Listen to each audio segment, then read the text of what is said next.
Samajwadi party के प्रदेश सचिव चौधरी मोहम्मद मोहसिन हमारे साथ मौजूद हैं बातचीत के लिए। आज अखिलेश जी ने बैठक बुलाई थी, क्या कुछ बातें हुई उसमें? पार्ट माननीय राष्ट्रपति जी ने दिशा निर्देश दिया कि कैसे 24 में हम लोगों को बीजेपी को 80 की 80 लोकसभा में हराना है। उसके लिए हम लोगों को बूथ सेक्टर और उस पर काम करना है।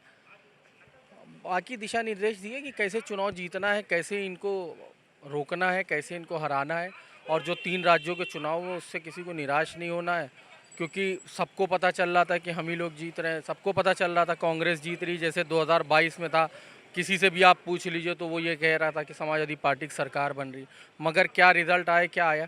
तो अब की बार ये कोशिश है कि ज़्यादा से ज़्यादा वोट बढ़वा लेना है।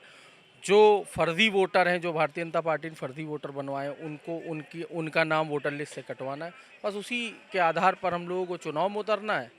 वही माननीय राष्ट्रीय अध्यक्ष जी और प्रदेश अध्यक्ष जी का निर्देश रहा, उसको हम लोगों ने भारतीय सुना। जनता पार्टी जिस तरह से काम कर रही है, फील्ड में उतरकर जगह जगह जो है वो बूथ स्तर पर मजबूती चल रही है, कार्यक्रम हो रहे हैं, इतने बड़े दल से निपट पाएंगे आप लोग उत्तर प्रदेश में? बिल्कुल निपटेंगे। और कौन है ही इस प्रदेश में, आप बताइए, समाजवादी पार्टी के अलावा कौन सी मुख्य विपक्षी पार्टी है जो भारतीय जनता पार्टी से 1 to 1 सीधे फाइट कर रही है? और हम लोग, वो अगर बूथ पे हैं तो हम लोग भी बूथ पे हैं। हम लोग बूथ पे हैं, हम लोग हर घर में पहुंचने का काम कर रहे हैं और पहुंचेंगे 2024 तक। अभी हमारे पास समय 3-4 महीने का समय, हम लोग पहुंच जाएंगे। और हम लोग अब की बार, भारतीय जनता पार्टी निराश है। भारतीय जनता पार्टी जान रही है कि वो यूपी में चुनाव ज़्यादा से ज़्यादा लोकसभा के सांसद के चुनाव हार रही है। और हम 80 के 80 लोकसभा पे पूरी मेहनत करेंगे।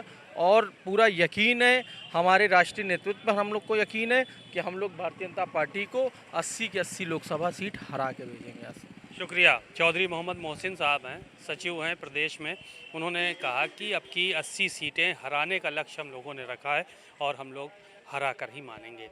कैमरामैन पंकज निगम के साथ सीमा अब नकवी, भारत समाचार, लखनऊ।